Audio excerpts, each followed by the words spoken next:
కుర్రాళ్ళు అరుస్తున్నారు 95 CBN అని. అదే చూపించాలనుకుంటున్నా ఇప్పుడు.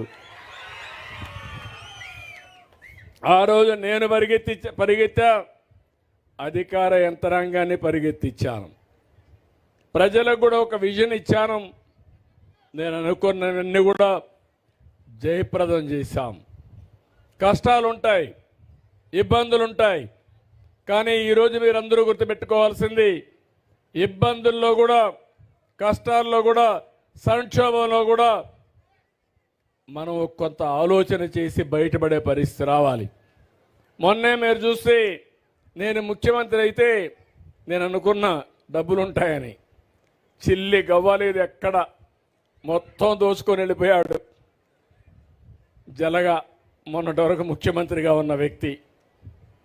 నేను అందుకే ఆయన ఒక మాట అన్నాను, ఎస్కోబార్ అన్నాను.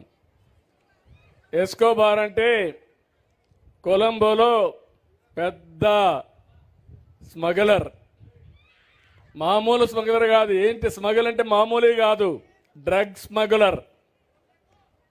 మందు పదార్థాలను అమెరికాకు స్మగిల్ చేసేవాడు. ఎవరైనా మాట్లాడితే వివేకానంద రెడ్డి మరి ఎగిరిపోయేవాళ్ళు. అలాంటివన్నీ చేసేవాడు. అలాంటి వ్యక్తే ఇతను.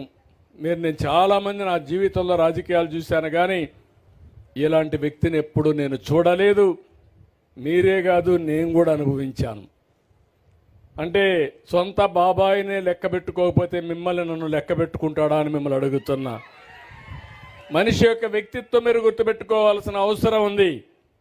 సరే, ఎక్కువ టైం మాట్లాడితే మన శక్తి అంతా మనం వేస్ట్ చేసుకున్నట్టు అవుతుంది. అయితే ఈరోజు మీరు చూస్తే ఖజానా 10 లక్షల కోట్ల రూపాయలు అప్పులున్నాయి.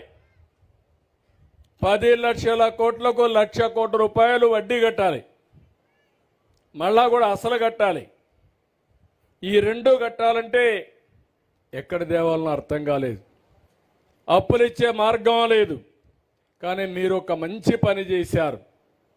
93% అభ్యర్థులు గెలిపించారు. 21 మందిని ఎంపీలు గెలిపించారు.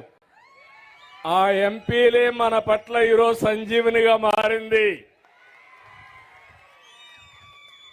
కేంద్రంలో పనులు చేసే విధానానికి శ్రీకారం చుట్టాం.